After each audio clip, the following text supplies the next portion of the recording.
Hey, what's up, Naples All Stars? What's up? It's time. It's that time again for Bandits Weekly Predictions. Um, this week, week six, first matchup we have Bandits.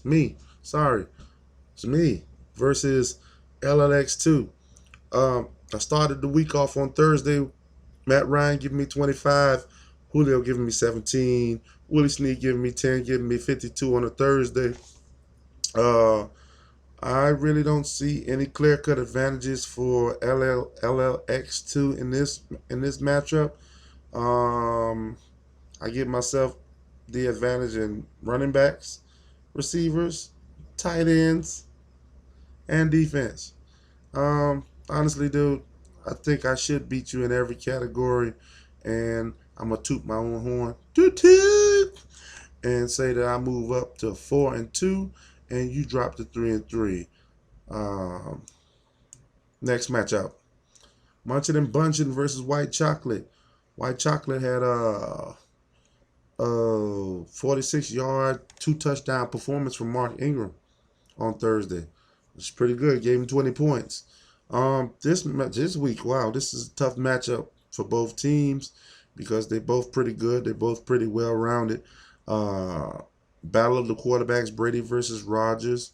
I think Munchin and Bunchin and Brady gonna have the upper hand just because this is a revenge game, and we already know how Tommy get down when it comes to revenge games, man.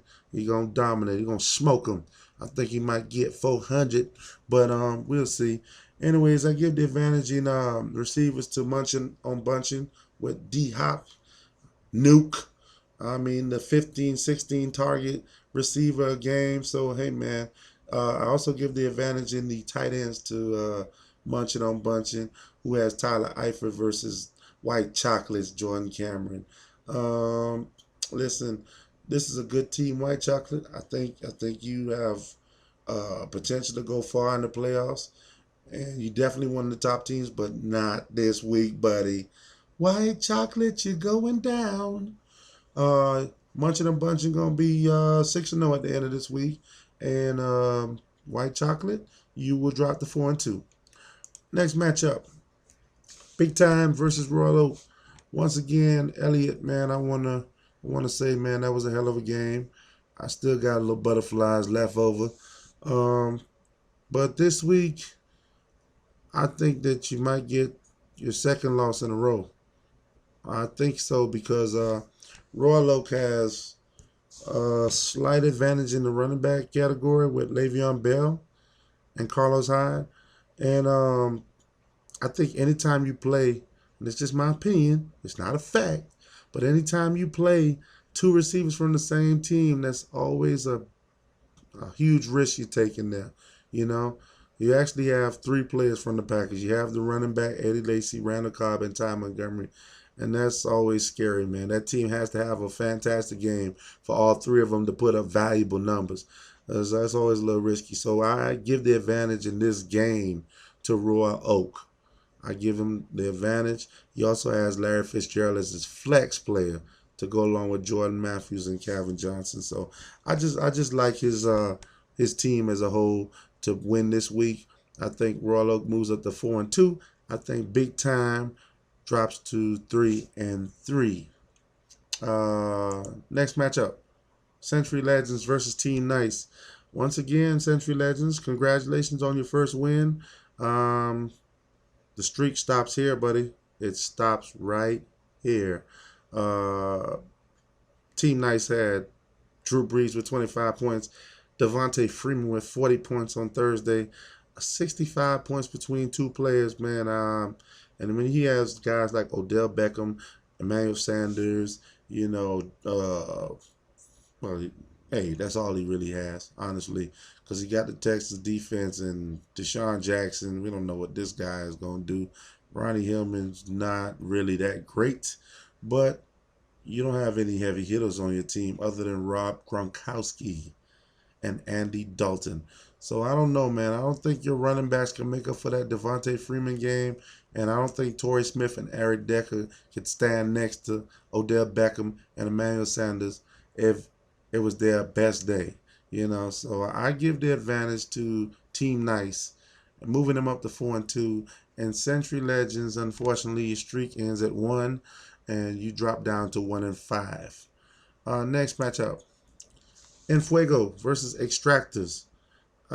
This is a pretty good matchup, man. I mean, I see the advantages here being Enfuego having the running back situation under control, DeMarco and Chris Ivory, versus Extractors slightly injured for a set and Dion Lewis. But I see Extractors having an advantage in receivers with Allen Robinson and Demarius Thomas versus James Jones and Keenan Allen. Uh, I like Kelsey over Donnell, so advantage and Fuego there. And Brandon Cooks played on Thursday for Extractors, only giving him 9 points. So I think maybe Marshawn Lynch, if he plays, or T. Ross, whoever he puts in there, I think they'll have a better game than Brandon Cooks did. So all in all, also Eli Manning having a better game than Sam Bradford on Monday Night Football. So I give the advantage to Enfuego.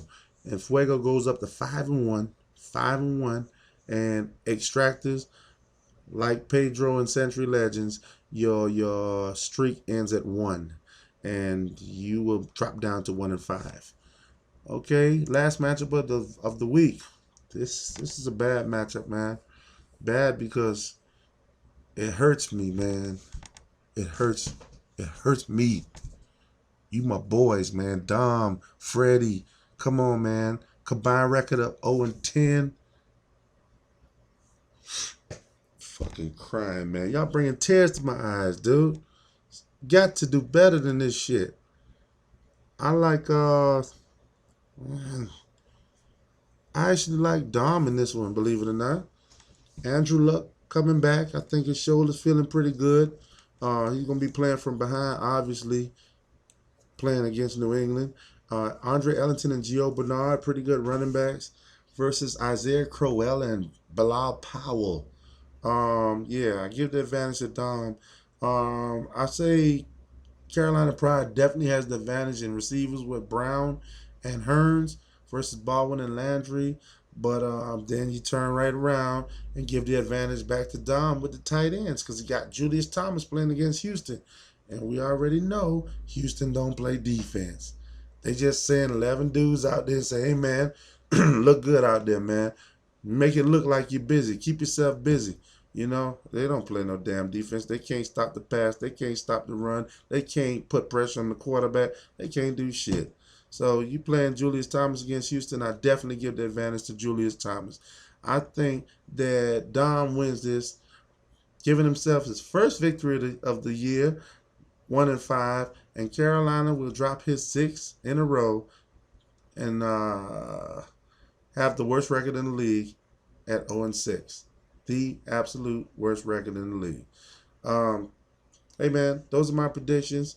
Once again I'll go over it. Bandits wins, MOB wins, Raw Oak wins, Team Nice wins, Dom wins, and Fuego wins. And those are my predictions, fellas. Good luck everybody. And remember, Bandits run this bitch.